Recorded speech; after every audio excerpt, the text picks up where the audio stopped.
What's up, fellow wholesalers? In today's video, I'm going to show you how to convert your leads into actual deals so you can start making more money.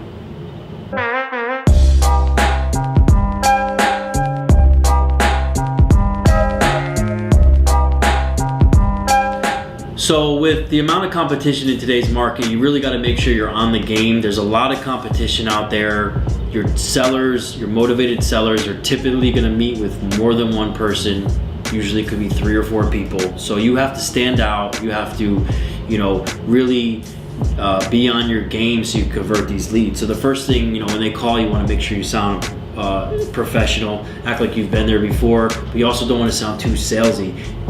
When you're talking to these sellers, act like you have $1 million in your pocket and you want to go out and buy their property. You want to be too salesy or too formal or too structured, but you also, on the flip side, don't want to be too laid back. Just, you're a real estate investor. This is what you do full time. You're successful. You're out there. You want to buy properties and put together a fair deal. So you want to get that appointment set as soon as possible. There's been times where the seller said, you can come in the morning or afternoon.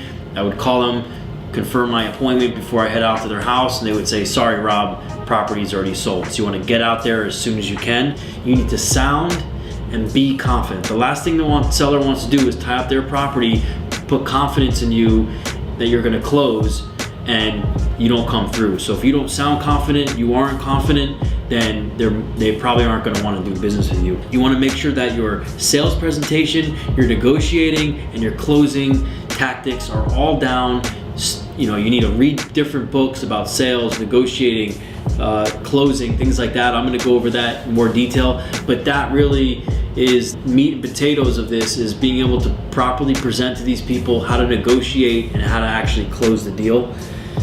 After you get the deal signed, you need to babysit this deal. You need to be calling these people, you need to be following up with these people, because they're uncertain. There's been countless amount of times where I would sign a deal, I would leave, everything's great, these people sleep on it, and they want to back out, or they want to start thinking about it, because after they sign the contract, they're very nervous. They're going to start talking to people. So you need to make sure you stay in touch with them. If they don't hear from you for 3 or 4 days, they're going to think you don't want the property. So definitely keep in touch with them and basically babysit these deals. Last but not least is sometimes it's going to happen where these people, after they sign the contract, or maybe even before, they're going to give you some negative feedback, or they're going to want to cancel the deal after you sign it.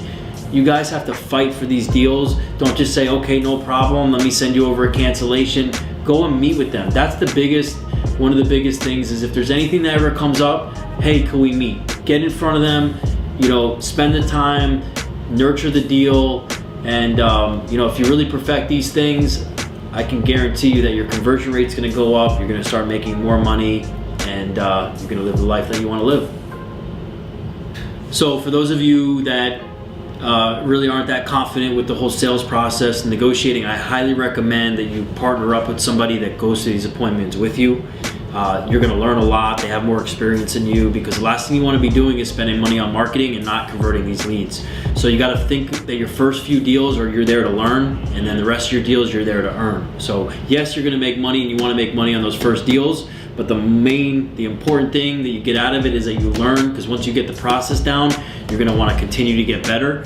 The other thing that I continue to do is be aware of what these sellers are telling you. So if they say, well, the other buyer said this, or the other buyer said he was going to do that, and they liked it, take note of that and maybe implement that into your plan. So if you guys found value from this video, please like, share, comment, subscribe, all that good stuff, and I'll catch you very soon.